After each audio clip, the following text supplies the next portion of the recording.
ವಿಹಮ್ಮಗೆ ಅನ್ನ ಪ್ರಸನ್ನ ಮಾಡಿಸೋ ಟೈಮ್ ಬಂದೇ ಬಿಡ್ತು. ನಾನು ಔಟ್ಫಿಟ್ ಎಲ್ಲ ಪ್ರೀವಿಯಸ್ ಡೇನೇ ಸೈಡ್ಗೆ ಎತ್ತಿರ್ತಿದ್ದೆ ಯಾವ್ದು ವೇರ್ ಮಾಡೋದು ಅಂತ ಹೇಳಿ.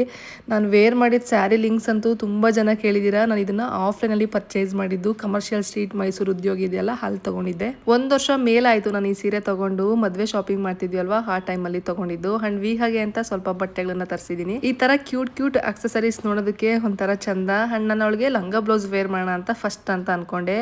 ಈ ಕಲರ್ ಕಾಂಬಿನೇಷನ್ ತುಂಬ ಇಷ್ಟಪಟ್ಟು ತರಿಸ್ಕೊಂಡೆ ಆಯ್ತಾ. ನೋಡಿ ವರ್ಕ್ ಆಗಿರ್ಬೋದು ಅಂಡ್ ಕಂಪ್ಲೀಟ್ ಪ್ಯಾಟರ್ನ್ ನನಗೆ ಇಷ್ಟ ಆಯ್ತು. ಅವಳಿಗೆ ಚೆನ್ನಾಗಿ ಕಾಣಿಸುತ್ತೆ ಈ ಕಲರ್ ಅಂತ ಅನ್ಕೊಂಡು ತರಿಸಿದ್ದೆ. ಈ ಕ್ವಾಲಿಟಿ ಲಂಗ ಬ್ಲೌಸ್ ನಾವೇನಾದ್ರೂ ಹೊರಗಡೆ ಪರ್ಚೇಸ್ ಮಾಡ್ತೀವಿ ಅಂದ್ರೆ 2,000 ಮೇಲೆ ಹೇಳ್ತಾರೆ. ಬಟ್ ಇವ್ರು ತುಂಬಾ ಕಡಿಮೆ ಕೊಡ್ತಿದ್ದಾರೆ. ಅವ್ರ ಪೇಜ್ ನ ನಾನು ಬೇಕಿದ್ರೆ ಟ್ಯಾಗ್ ಮಾಡಿರ್ತೀನಿ, ಲಿಂಕ್ ಅಂತ ಕಮೆಂಟ್ ಮಾಡಬೇಡಿ. ಅವ್ರ ಪೇಜ್ ನ ಹೋಗಿ ಚೆಕ್ ಮಾಡಿ ಪರ್ಚೇಸ್ ಮಾಡಿ. ಇನ್ನು ತುಂಬಾನೇ ಕಲೆಕ್ಷನ್ಸ್ ಇದೆ, ತುಂಬಾ ಕಡಿಮೆ ಪ್ರೈಸ್ ಕೊಡ್ತಿದ್ದಾರೆ. ಜೊತೆಗೆ ಒಂದು ಡಾರ್ಕ್ ರೆಡ್ ಕಲರ್ದು ಫ್ರಾಕ್ ಕೂಡ ತರಿಸಿದೀನಿ. ಮೆಟೀರಿಯಲ್ ತುಂಬಾನೇ ಚೆನ್ನಾಗಿದೆ. ಅಂಡ್ ಮತ್ತೆ ಇನ್ನೊಂದು ಲಂಗ ಬ್ಲೌಸ್ ಕೂಡ ತರಿಸ್ಕೊಂಡೆ.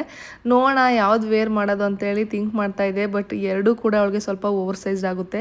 ಸೈಜಸ್ ಅವೈಲೇಬಲ್ ಇದ್ವು. ಬಟ್ ನಾನು ವಿಹಾಗೆ ಯಾವಾಗಲೇ ಪರ್ಚೇಸ್ ಮಾಡಿದ್ರು ಸ್ವಲ್ಪ ದೊಡ್ಡ ಸೈಜೇ ತರಿಸ್ತೀನಿ, ತುಂಬಾ ದಿನ ಯೂಸ್ ಮಾಡ್ಬೋದು ಅಂತ. ಅಂಡ್ ನಾನು ಟೈನಿ ವಸ್ತ್ರಂ ಫ್ಯಾಷನ್ ಅನ್ನೋ ಪೇಜಲ್ಲಿ ತರಿಸ್ಕೊಂಡೆ. ವಿಹಮ್ಮಗೆ ಸರಿ ಮಾಡೋದಕ್ಕೆ ಒಂದು ಪುಟಾಣಿ ಬಟ್ಲು ಬೇಕಿತ್ತು, ಅದನ್ನ ತಗೊಂಡ್ ಬರೋಣ ಅಂತ ಹೇಳಿ ಆಚೆ ಬಂದ್ವಿ ಡಿ ಗ್ರೂಪ್ ಲೇಔಟ್ಗೆ.